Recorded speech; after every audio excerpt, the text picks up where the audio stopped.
Hey, how you doing? This is John, and welcome to John's Long Box. As you can see, my voice is a little messed up. I think I'm getting a cold.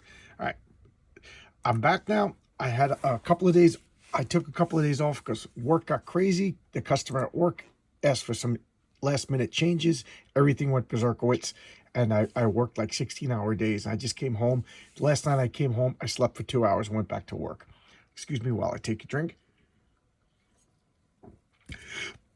I'll give a cough, and let's get back to this. All right.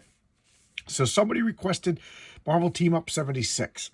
So I went and dug it up, and I was like, oh my God, I haven't thought about this comic book in so long. Now, as you can see, this comic book is well beat up. Well beat up. Why? Because at the time that this came out, I don't know what was going on, but I had a folder, and the folder was the cover of Fantastic Four 159.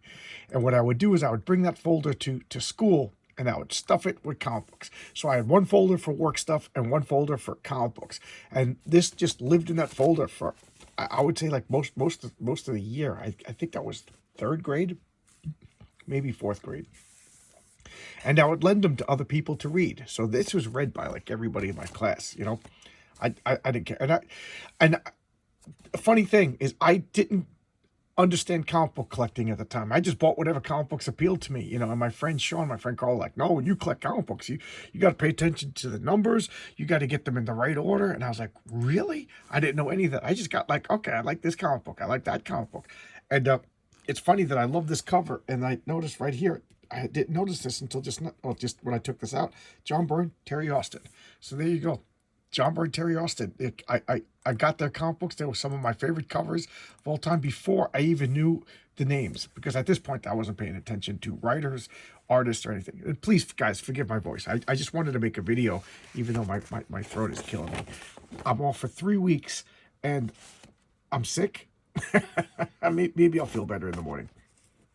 Okay, I'm laughing at this ad. I see this ad here. This is for the Amazing Energized Spider-Man. And I jokingly call this the in-action figure. Why? Because it doesn't move. None of the legs, none of the joints are articulated. So it's just this, like it's like a foot tall, and it's Spider-Man in this shape, that movement, whatever. So I hated it. I didn't want it. I was actively annoyed when my friend got one. I was a weird kid, and I'm a weird adult. So this bothered me. Like this offended me. Its existence offended me. That this in-action figure Spider-Man should be moving around. So whatever. But it was cool. It had motors inside. That's one of the reasons why it didn't move. So you see this string? You could push the button and it would go up. So like, look at Spider-Man climb, you know, and then it would have this like heavy weighted, like rubberized web thing, and you put on the table and it would drag things. Look at Spider-Man capture things with its web. And then its feet had little I don't know if it was magnetic or if it was actual plugs, I forget. But you plugged it into this copter and this spun and you pretended it float. And then there was the Green Goblin, and this hand had the Spider-Man light, so it was the flashlight. I hated it. I just hated it. All right, so yeah, let's look at this comic. I have a feeling this is going to be a long video. Maybe I shouldn't because my throat's killing me. Let's look at the indicia first. Marvel Team Up published. Yeah, it was December 1978. Oh, boy. All right, so look at this. Chris Claremont is the author. So there's a lot of words and a lot of stuff is happening in this comic. Why? Because Chris Claremont is writing it. That's what he does. He's very wordy, very plot heavy, very dense.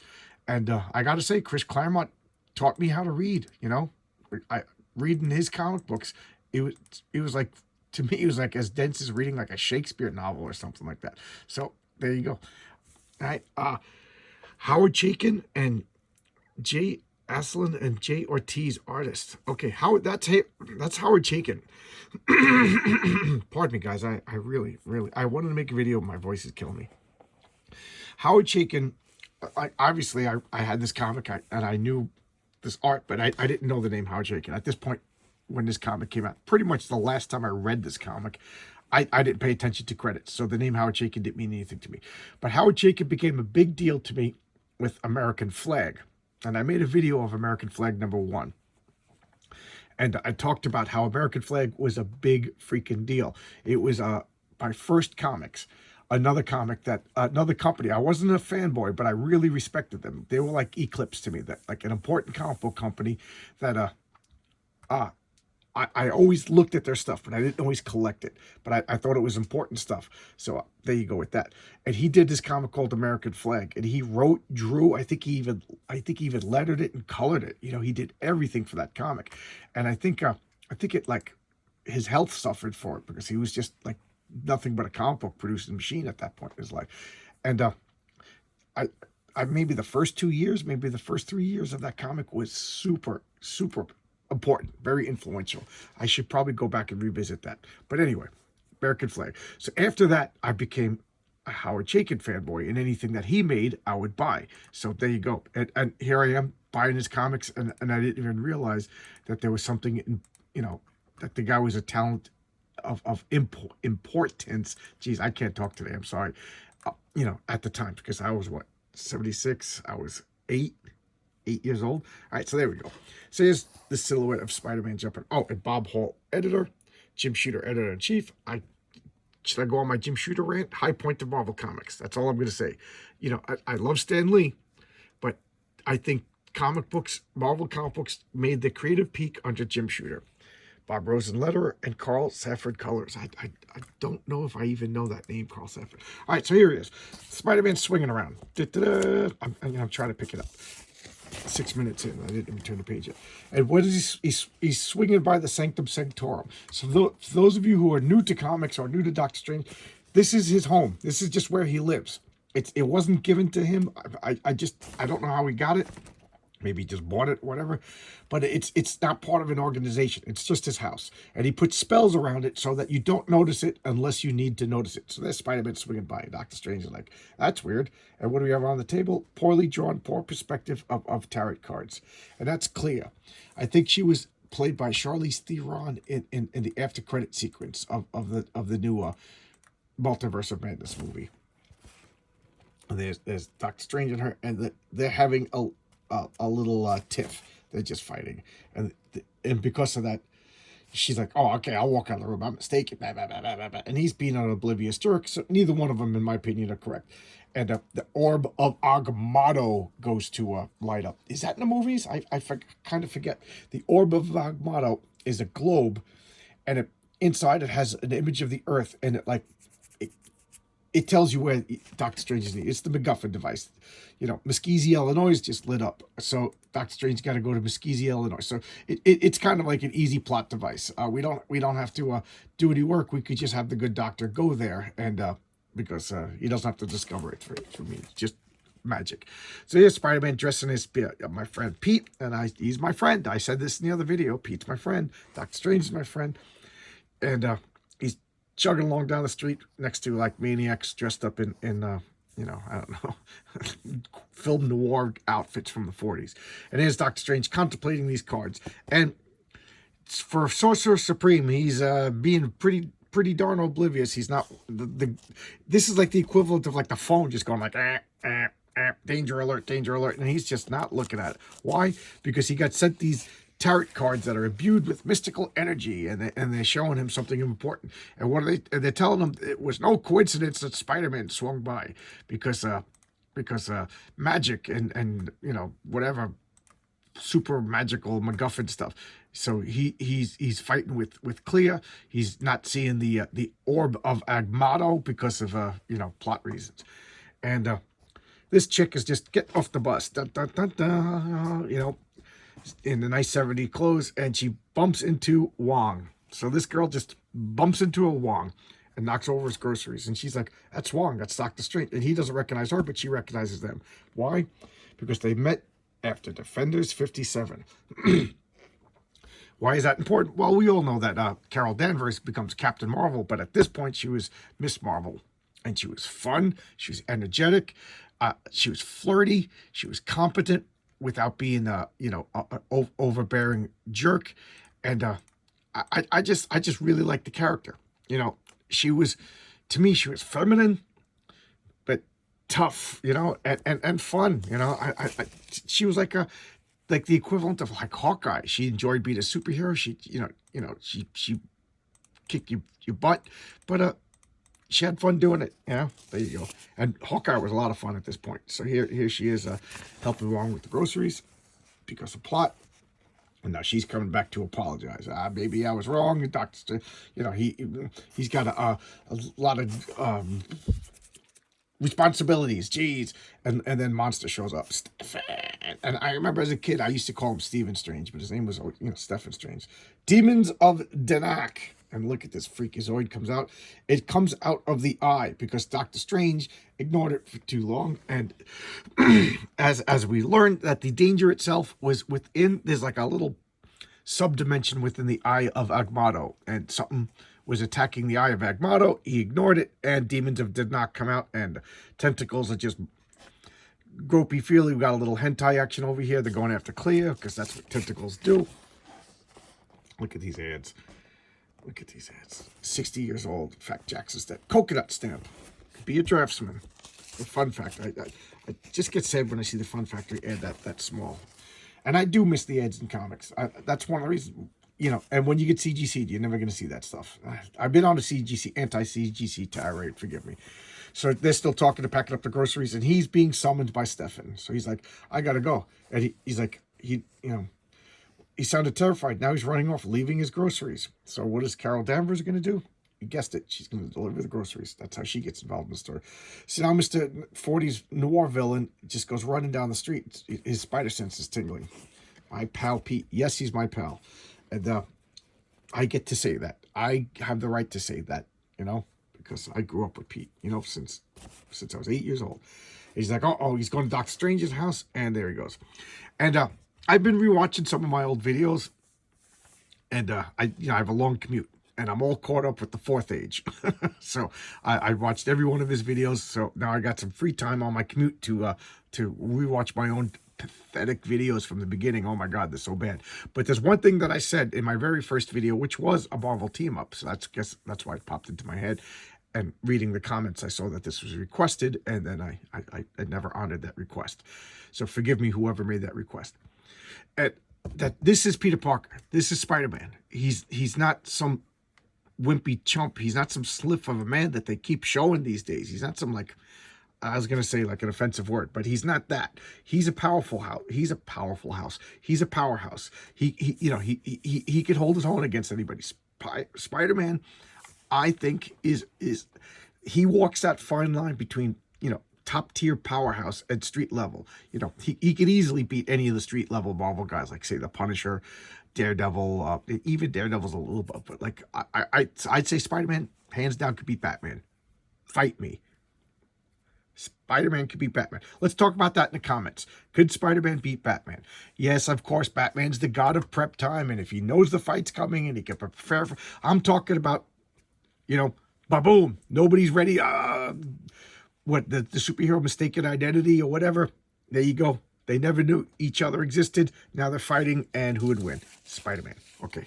All right. Let's move on. All right.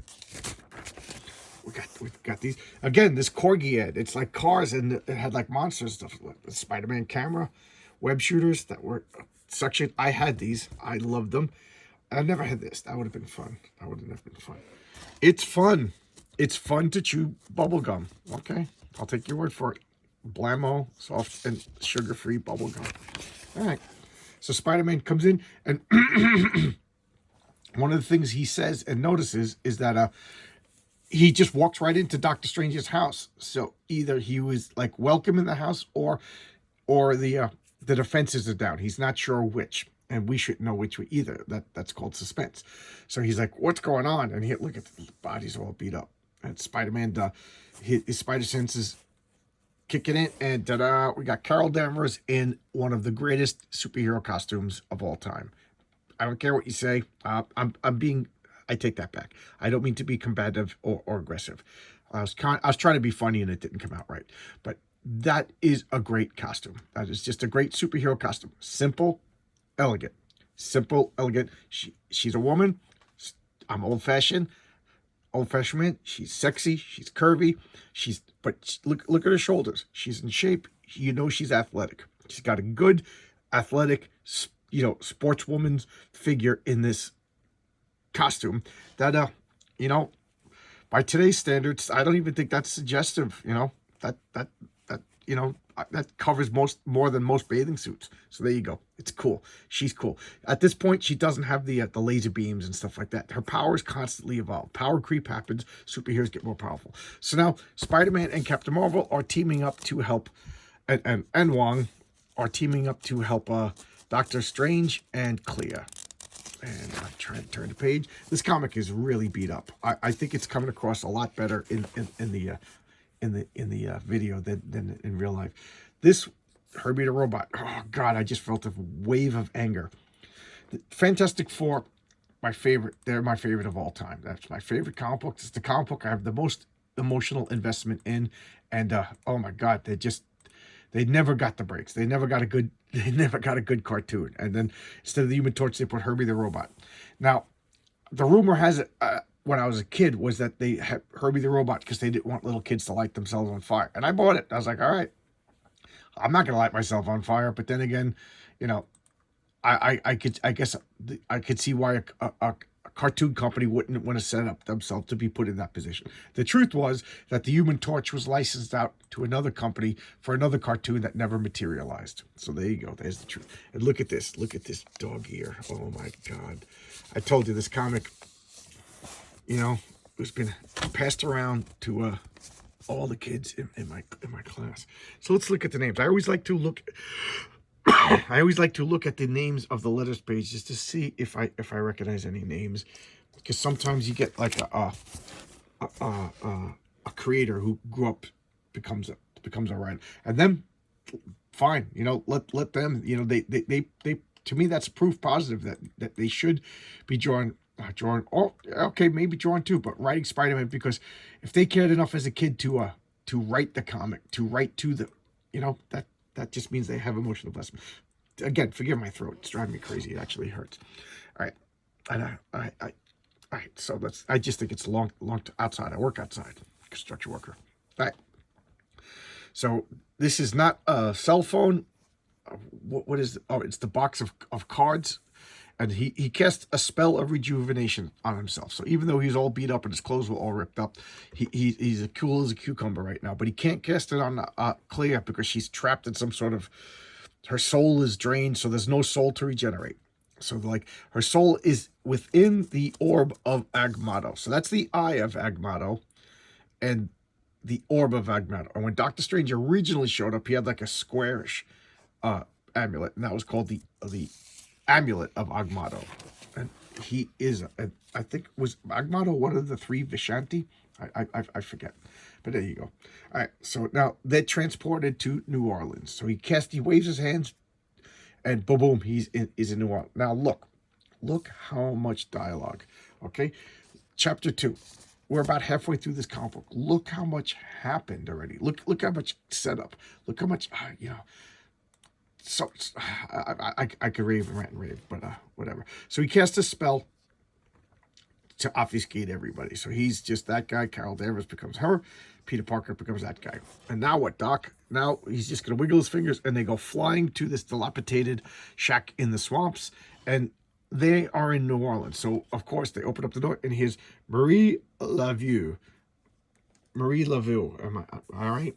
I don't know if she's appeared before or since. I can't recall. But she's the Witch Queen of New Orleans, and of course she's doing a tarot reading. And what does she tell him? Well, she tells him Dracula likes beef jerky.